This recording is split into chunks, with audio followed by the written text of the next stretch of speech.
quarto, quantos anos, parece que eu estou sonhando. Que maravilha! Nunca pensei que um dia eu pudesse voltar aqui. Um dia inesquecível para mim. Passo a passo, Dona Regina reconquista a liberdade e parte do patrimônio milionário. A gente era tão feliz, não tinha um minuto perdido aqui. Era tudo. É uma coisa que eu não posso jamais esquecer. A mansão devolvida à Dona Regina pela Justiça fica em São Conrado, na zona sul do Rio. A casa, com piscina, dependência para hóspedes e 1.400 metros de terreno, estava sendo usada pelo homem que se dizia o namorado dela. Até mais do que isso. José Marcos Chaves Ribeiro apresentou uma escritura de união estável registrada em dezembro de 2021. E afirma que a socialite, viúva e sem filhos, herdeira de um império e conhecida por dar festas extravagantes no passado, decidiu se unir a ele, que tinha sido contratado como motorista dela anos antes. Na época, José Marcos estava com 50 anos e Dona Regina com 85. A senhora foi enganada? Foi, ele dizia assim,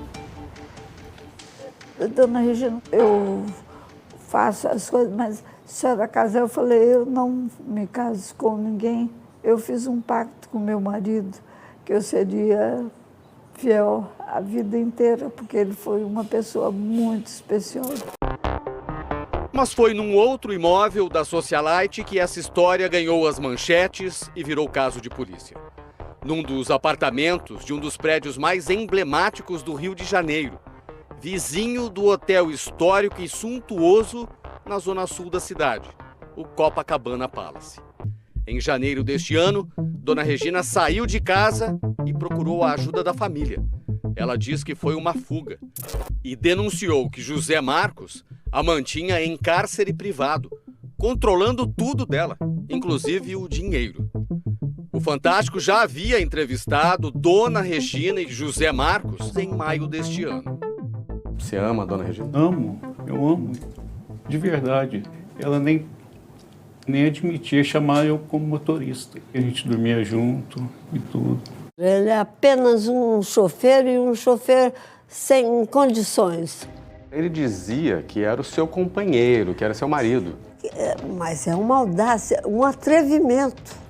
Nunca admiti isso. A separação dos dois foi amparada por uma decisão da Justiça.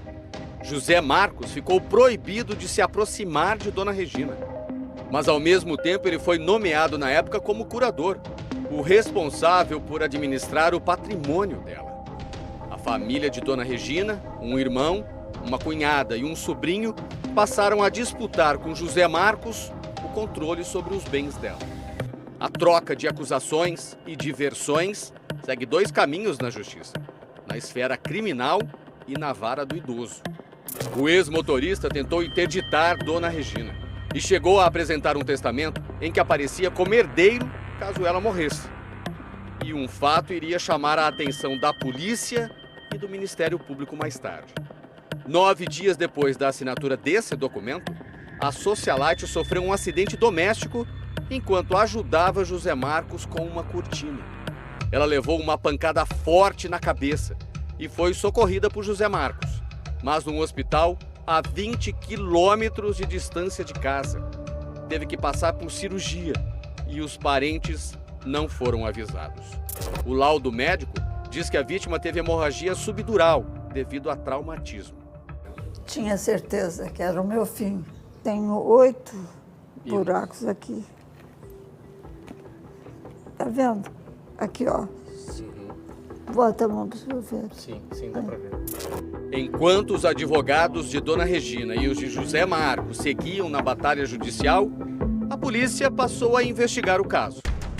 Como havia a alegação do ex-motorista de que Dona Regina não estava em plenas condições mentais, antes de ouvi-la, o delegado pediu que a socialite passasse por um exame psiquiátrico feito pelo Instituto Médico Legal. O laudo é de 14 de maio deste ano e aponta que ela respondeu com adequação às perguntas, que possui um discurso coerente, fala em linguagem sem alterações e pontua que ela tem a psicomotricidade lenta. Já nessa primeira fase da investigação, a gente percebeu uma grande movimentação financeira na conta da dona Regina. Houve depósito ali de milhões de reais que logo em seguida foram pulverizadas para diversas outras contas. Ele procurou isolar a dona Regina exatamente para se tornar senhor dela e do patrimônio dela. O Ministério Público denunciou José Marcos por tentativa de feminicídio, crime contra a liberdade pessoal e contra o patrimônio. É uma grande coincidência que tenha sido celebrado um testamento, colocando ele como beneficiário uma semana antes desse acidente, ou então daquilo que teria que parecer um acidente. Para que ele pudesse ser herdeiro dela, ele tinha que fazer valer o testamento e precisava que a pessoa, né, a vítima, falecesse. Então a morte não poderia ser uma morte que pudesse não parecer natural. Por isso que foi da forma como foi, para parecer natural. José Marcos teve a prisão preventiva decretada pela Justiça. Na última terça-feira, policiais fizeram buscas nos imóveis de dona Regina, inclusive na mansão que ele tinha ocupado, mas o ex-motorista não foi encontrado. José Marcos é foragido da Justiça. A polícia sabe, por informações do Serviço de Inteligência, que ele chegou a passar uma semana escondido aqui na favela da Rocinha, na zona sul do Rio, mas acabou fugindo. Equipes continuam realizando buscas para tentar encontrá-lo. A suspeita é que ele tenha saído do estado. A polícia afirma que José Marcos atuou para prejudicar a saúde de dona Regina. Demitiu todos os funcionários da casa e a única comida que dava a ela todos os dias era sopa, como esta encontrada no congelador. Ela não estava se alimentando, ela não estava tomando medicação nenhuma. Ela saiu em total situação assim de uma pessoa que não estava nem consciente mais do dia a dia dela. Eu entrevistei, o José Marcos. Ele disse para mim que amava a sua irmã, que abria mão de tudo, de dinheiro, de tudo para ficar com ela. Só pelo dinheiro. O olho dele era só dinheiro, só o cifrão. Nós vamos em busca desse dinheiro, o rastro desse dinheiro. A família precisa desse dinheiro, o patrimônio dela é muito grande. Essa senhora precisa ter renda, essa senhora não tem R$1 na conta corrente. Na nova fase da investigação, o delegado quer descobrir como as joias sumiram do apartamento e quem sacou o dinheiro das contas da socialite. José Marcos agiu sozinho nessa intenção de isolar a dona Regina e usar o patrimônio dela? A gente acredita que não. Inclusive, já há uma outra investigação que foi aberta para a gente investigar essas outras pessoas que estariam envolvidas em toda essa trama com José Marcos, sendo 3 advogados, que a gente vai precisar apurar a conduta de cada um deles na dilapidação do patrimônio da dona Regina Gonçalves. A Justiça determinou que, além de José Marcos, outras 8 pessoas mantenham distância de no mínimo 500 metros de dona Regina e seus familiares. Entre os citados estão os advogados Paulo Lins e Silva, Bruno Bastos e Tiago Miceli. Nossa produção procurou os 3 advogados. Eles informaram que agiram de forma legal no exercício da advocacia e nos limites da lei e do Estatuto dos Advogados do Brasil. Afirmaram que a decisão é arbitrária e que irão se defender no curso do processo. Apesar de ter vários imóveis alugados, enquanto a Justiça não decide quem vai gerir o patrimônio, hoje ela só conta com a renda da aposentadoria do INSS, R$ 1.400 por mês. O irmão e a cunhada estão pagando as despesas. Nesta semana, a Justiça nomeou um escritório particular para ser o curador de dona Regina, que vai cuidar dos bens dela até se chegar a uma solução definitiva. Mas a família não concorda. Nós já recorremos ao STJ.